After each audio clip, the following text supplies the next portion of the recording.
This is the story of Moz, episode 9, part 3. In this episode, or this part, we'll have a look at the little bit of history of the mine site before we head off underground. So stay with me, and this is Site History and Going Underground with Moz. Let me tell you a story about a man named Moz. This time round he's gonna stay on. Career progression in this mine. Operating the process plant ahead of time. Processing ore, that is. Mineral concentrate production. Copper, lead, zinc.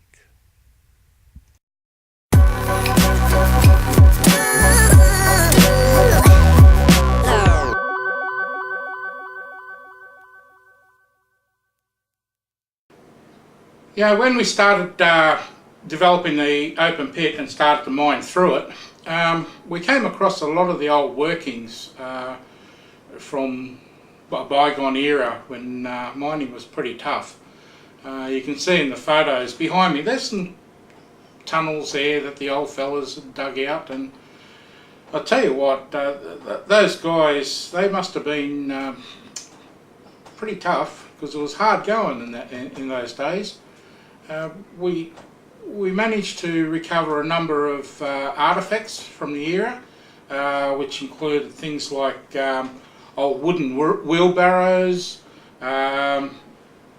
pickaxes or picks, chisels they used for drilling holes and stuff like that by hand with old hammers, and actually got some the old timber stays which were put into the drives to hold the little tunnels up. And as you can see behind me, this is an old gym wheel that we found. That you can see it on the end of the forklift. The gym wheel, it's the wheel on top of a winder, where the rope actually goes from the winder house up over the top and then down the shaft to the mine to haul ore up and down, or up. So a bit of history of the site. The first copper outcrop was discovered in 1883, and mining began about 1898 with a smelter being built not long after. Yeah, there was an actual smelter on site which direct smelted the ore to produce copper. Now that smelter needed coke and other equipment, which were hauled to site using camels, of all things. As you can see here, there's some photos of the camels that were bringing this supplies to site. I think about 1902, the oxide copper was depleted, and what was left behind was a problematic zinc-laden ore. Now, the reason it was problematic, in those days the extraction of zinc was rather difficult. It actually developed a little time after that, but too late for these guys. So what they did was, between 1902 and 1904, there was some mining happening with smelting. They recovered the copper from the smelting operation, and the zinc ended up in the slag heap, which, by the way, is still on site, and fenced off and called a heritage site for it. So basically in 1904, that's where the mining stopped.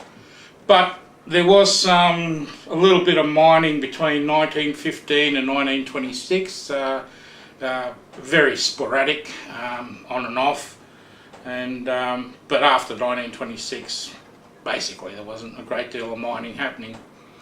There was a number of companies that had purchased the leases there, which conducted a heap of drilling over the years, which defined the ore body and what was further down below. But nothing eventuated till a company acquired the leases in I think it was 1999, and started developing the mine site. And by very early 2003, I think it was about February, March 2003, started processing. So there you have it. One thing of interest though, during World War II, the stack, which was the main smelter stack, was knocked down by the Australian military, mainly because it was considered that this stack was a significant landmark which could guide Japanese planes to the then towns of Cairns and Townsville. So they needed to remove these landmarks. So it got knocked down, and look, that whole site where the smelter is, we kept that fenced off, and it was a historic site. A lot of the bricks though were over the years were scavenged by the town folks, which used them to build garages and pave driveways and stuff like that. But you know, there you have it. So that was the basic history of the site. So okay, let's go and have a look at underground. It was always in the company plan to go underground on this site. As you can see by the animation behind me, this was the original plan, where the decline came off within the pit and spiralled underground to the various levels, therefore giving access to the ore body, and so that the ore could be extracted. It wasn't the primary ore supply to the processing plant. It was actually used as a supplementary supply. The main supply for the processing plant came from satellite mines around the countryside. I'll talk more about that in the next part. So to begin with, part way down the pit, we started firing the portal, or the entrance to the mine, as you can see at home. And that was followed by a continuous development of blasts to progress that decline down. And you see some photos coming up where we put in the sets to secure the entrance to the operation, steel sets and concreted in with a wooden liner which secured the entrance of the mine site. It's interesting to note that when we reached 1 kilometre of decline, about 1,000 metres, the guys actually celebrated, and we all celebrated, because it was hard going. The rock was pretty hard. It was bloody hard. We got together and organised a number of t-shirts just to show the achievement completed. And the front of the t-shirt had, and unfortunately I can't find mine, but anyway, the front of the t-shirt just up here said completed 1,000 metres of decline, and the name of the mine site.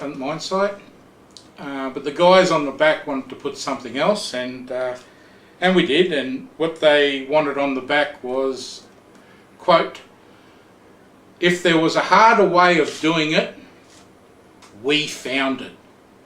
So that was pretty funny. So yeah, they were a great bunch of guys that mined that little underground operation. It lasted a couple of years, providing the supplementary ore to the process plant, and at the completion of that we closed it off, removed all the equipment, which then moved on to another operation, and the guys moved along with it, so to mine another area.